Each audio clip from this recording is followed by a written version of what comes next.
Tu peux suivre Reason sur Instagram et Facebook pour participer au vote des futurs épisodes, avoir accès au récap de l'actu et suivre l'aventure de plus près. Bon épisode. Quand et comment est né Israël ? Quels sont les enjeux qui l'opposent à la Palestine ? Quelle place les pays occidentaux ont-elles dans cette opposition ? C'est ce qu'on va essayer de voir aujourd'hui dans un nouvel épisode de Savoir c'est sexy.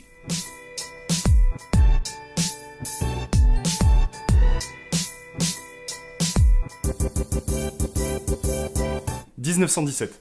Nous sommes en pleine Première Guerre mondiale qui oppose la Triple Entente aux empires centraux. Les pays s'enlisent dans le conflit et fin 1917, le ministre des Affaires étrangères britannique demande au mouvement sioniste de venir renforcer les rangs de l'armée. En échange, il promet la création d'un État juif sur un territoire particulièrement symbolique historiquement, la Palestine, où se trouve Jérusalem, le berceau des trois principales religions monothéistes que sont le judaïsme, l'islam et le catholicisme. Je vous parle de mouvement sioniste, mais le sionisme, c'est quoi ? Très simplement, le sionisme, dans sa forme moderne, c'est une idéologie politique qui veut la création et la souveraineté d'un État juif avec une population juive. Juste petit aparté, on entend beaucoup dans l'actualité de la semaine dernière, particulièrement, des représentants politiques associés antisémitisme et anti-sionisme. Le sionisme, comme je l'ai dit, c'est un projet politique, donc il paraît normal qu'on puisse le critiquer, aussi bien positivement que négativement, pour faire avancer la réflexion sur le sujet. En revanche, le judaïsme, qui est visé par l'antisémitisme, c'est une religion. Et puisque notre République a été fondée sur la Déclaration universelle des droits de l'homme et du citoyen, on va reprendre l'article 18. Toute personne a droit à la liberté de pensée, de conscience et de religion. Ce droit implique la liberté de changer de religion ou de conviction, ainsi que la liberté de manifester sa religion ou sa conviction seule ou en commun, tant en public qu'en privé, par l'enseignement, les pratiques, le culte et l'accomplissement des rites.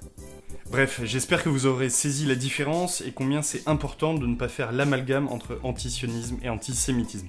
Donc, après la victoire de la Triple Entente au terme de la Première Guerre mondiale, un morceau de la Palestine est donné au mouvement sioniste pour y établir un pays qui sera nommé Israël, un territoire majoritairement musulman à l'époque. Les années passent et avec elles arrive le nazisme en Europe.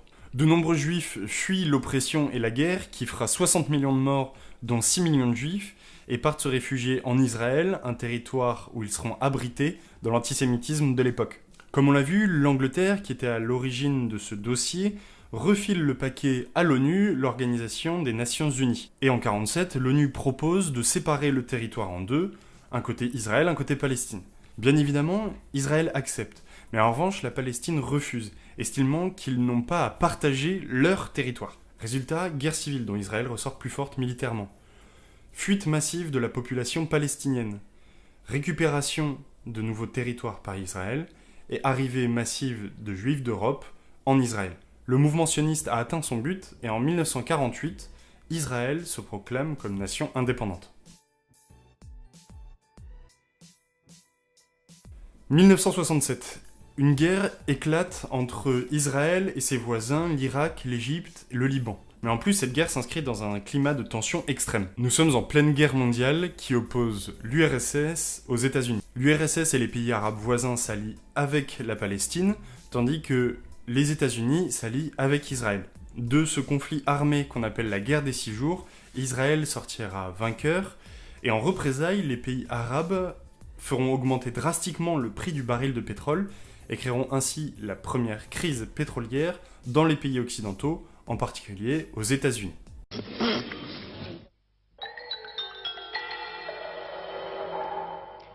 Je vous le disais tout au début de ce journal, la partie magazine va être maintenant consacrée à ce que l'on peut appeler maintenant la crise du pétrole et principalement aux répercussions que pourrait connaître notre pays à la suite de la décision des pays arabes producteurs de pétrole de réduire immédiatement leur production de 25%. Le 6 décembre 1987, un Israélien est poignardé. Le 8 décembre 1987, un camion israélien percute de plein fouet une voiture, tuant 4 Palestiniens. Et même si l'accident semble être involontaire, ce serait une vengeance pour l'Israélien poignardé 2 jours plus tôt. C'est une nouvelle étincelle qui met le feu aux poudres de la tension israélo-palestinienne. C'est la première intifada, le soulèvement. Mais en 1993, une poignée de main fait l'objet de tous les regards. celle d'Isaac Rabin, Premier ministre israélien, et de Yasser Arafat, président de l'Organisation pour la libération de la Palestine. Cette poignée de main, sous le regard de Bill Clinton, président des États-Unis d'Amérique, signe la fin des conflits, la reconnaissance mutuelle des deux nations, mais aussi l'autogouvernement des zones mixtes, où vivent les Palestiniens et les Israéliens côte à côte. Ce sont les accords d'Oslo. Le judaïsme et l'islam, comme je l'évoquais un peu plus tôt, naissent de la même mythologie, celle d'un fils de Dieu venu pour guider l'homme. C'est donc pas très surprenant que les deux religions partagent les mêmes lieux saints. L'esplanade des mosquées et le mont du Temple sont un seul et même endroit. Un seul et même endroit extrêmement symbolique pour les juifs et les musulmans, et qui ne saurait supporter que la politique vienne s'y immiscer. Naturellement, c'est la visite du chef de l'opposition israélienne, Ariel Sharon, sur ce site doublement saint qui vient raviver les tensions, et ces tensions tourneront 2 jours plus tard au conflit, à nouveau, après la mort d'un enfant palestinien.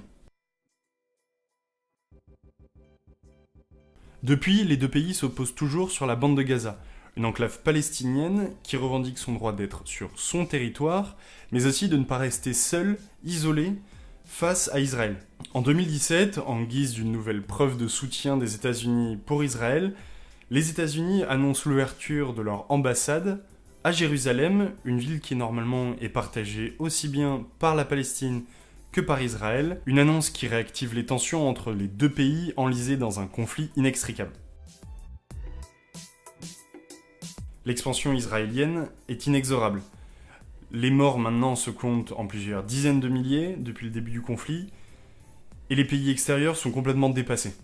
Où s'arrêtera cette guerre qui oppose deux sœurs de lait, Israël et Palestine? On suivra ça de près. Tu peux suivre Reason sur Instagram et Facebook pour participer au vote des futurs épisodes, avoir accès au récap de l'actu et suivre l'aventure de plus près.